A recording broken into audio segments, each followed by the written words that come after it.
Assalamualaikum warahmatullahi wabarakatuh. Perkenalkan, nama saya Nabila Putri. Di video ini saya akan menjelaskan beberapa fungsi dari codingan data yang telah saya analisis di Google Colab. Baiklah, untuk mempersingkat waktu, langsung saja kita mulai menjelaskan fungsi-fungsinya. Yang pertama, saya akan menunjukkan tabel yang telah saya buat untuk data yang ingin dianalisis.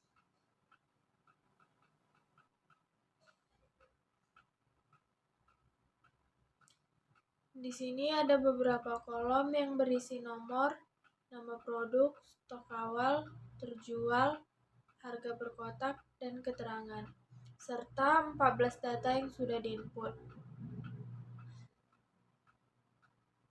Baiklah, sekarang kita lanjut ke Google Colab.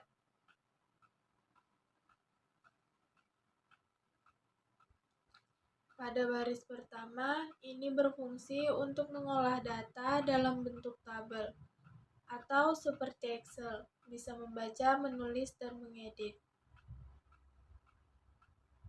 Pada baris kedua, digunakan untuk menghitung angka seperti membuat array atau mirip daftar angka dan operasi matematika. Di baris ketiga, ini digunakan untuk membuat grafik atau visualisasi data agar lebih mudah dipahami. Selanjutnya ada perintah dir. Ini digunakan untuk menampilkan atau melihat file dan folder yang ada di dalam direktori saat ini.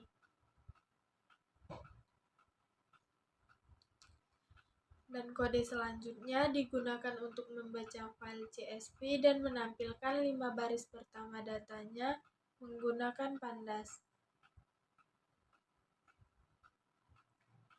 Pada baris pertama ini berfungsi membaca file apotik CSV yang ada di Google Drive. Dan pada baris kedua ini berfungsi untuk menyimpan data dari CSV ke dalam variabel apotik dalam bentuk tabel dan menampilkan 5 baris pertama dari data apotik untuk melihat isi dataset tersebut. Dan di sini hasilnya menunjukkan ada 5 data yang dimulai dari 0 sampai 4.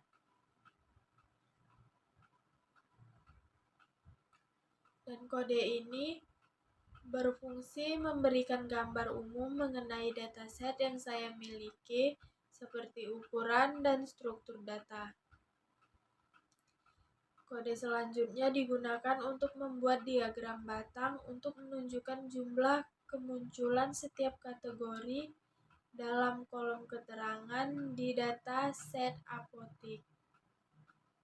Diagram ini akan menampilkan jumlah masing-masing kategori yang ada dalam kolom keterangan untuk memudahkan pemahaman distribusi datanya. Seperti yang kita lihat di sini, produk yang laris lebih banyak daripada produk yang tidak laris. Selanjutnya berfungsi untuk membuat diagram batang yang menunjukkan jumlah kemunculan kategori dalam kolom keterangan dengan pemisahan warna yang berbeda untuk setiap nama produk dan membantu kita untuk melihat bagaimana setiap kategori di keterangan tersebar berdasarkan produk yang berbeda.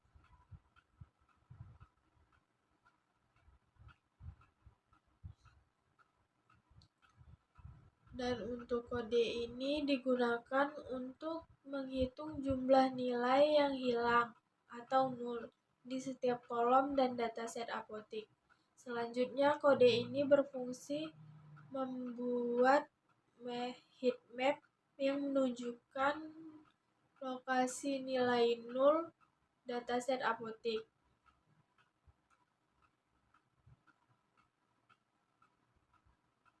Dan selanjutnya kode ini digunakan untuk membuat box plot yang menggambarkan distribusi harga produk berdasarkan keterangan.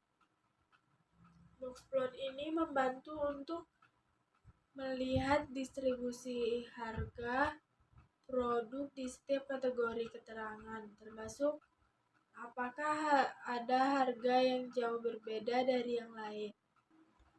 Dan kode ini digunakan untuk menghitung rata-rata harga produk berdasarkan kategori laris dan tidak laris dalam kolom keterangan di dataset apotik, dan outputnya adalah dua angka yang menunjukkan rata-rata harga seperti yang kita lihat di sini.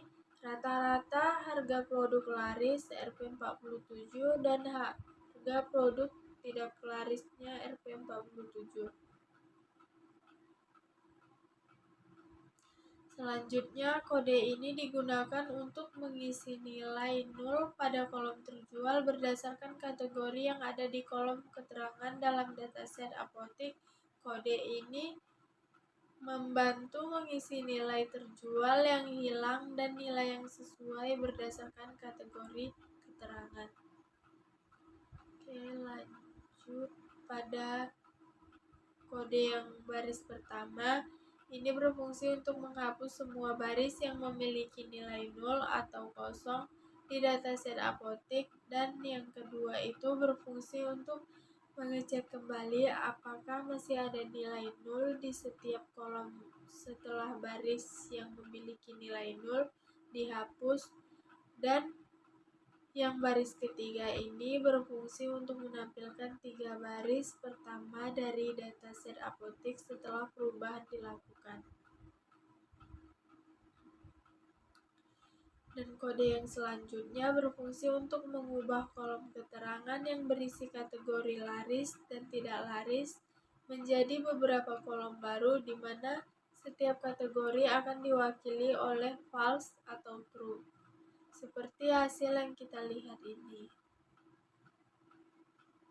Dan untuk kode selanjutnya ini berfungsi untuk mengubah kolom keterangan menjadi kolom baru berisi false dan true. Selanjutnya, kode ini mengubah kolom nama produk menjadi beberapa kolom baru di mana setiap produk diwakili oleh true dan false. Dan kode ini digunakan untuk menggabungkan data asli dengan data yang telah dikonversi.